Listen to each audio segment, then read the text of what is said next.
বিসমিল্লাহির রহমানির রহিম।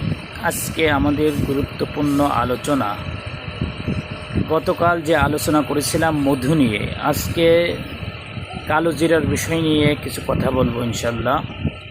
হজরতে আবু হুরাইরা রাদিয়াল্লাহু তাআলা আনহু থেকে বর্ণিত আছে, নবী সাল্লাল্লাহু আলাইহি ওয়াসাল্লাম বলেছেন, তোমরা নিজেদের জন্য এই কালো জিরার ব্যবহারকে আবশ্যক করে নাও, কারণ এটা মৃত্যু ব্যতীত সকল রোগের ঔষধ। তাহলে আমরা জানতে পারলাম আল্লাহ রসুল থেকে বর্ণিত আছে যে কালো জিরা মৃত্যু ব্যতীত সকল রোগের ঔষধ। আয়েশা রাদিয়াল্লাহু তাআলা আনহা থেকে বর্ণিত, তিনি নবী সাল্লাল্লাহু আলাইহি সাল্লামকে বলতে শুনেছেন এই কালো জিরা, তিনি নবী সাল্লাল্লাহু আলাইহি সাল্লামকে বলতে শুনেছেন এই কালো জিরা মৃত্যু ব্যতীত সকল রোগের ঔষধ।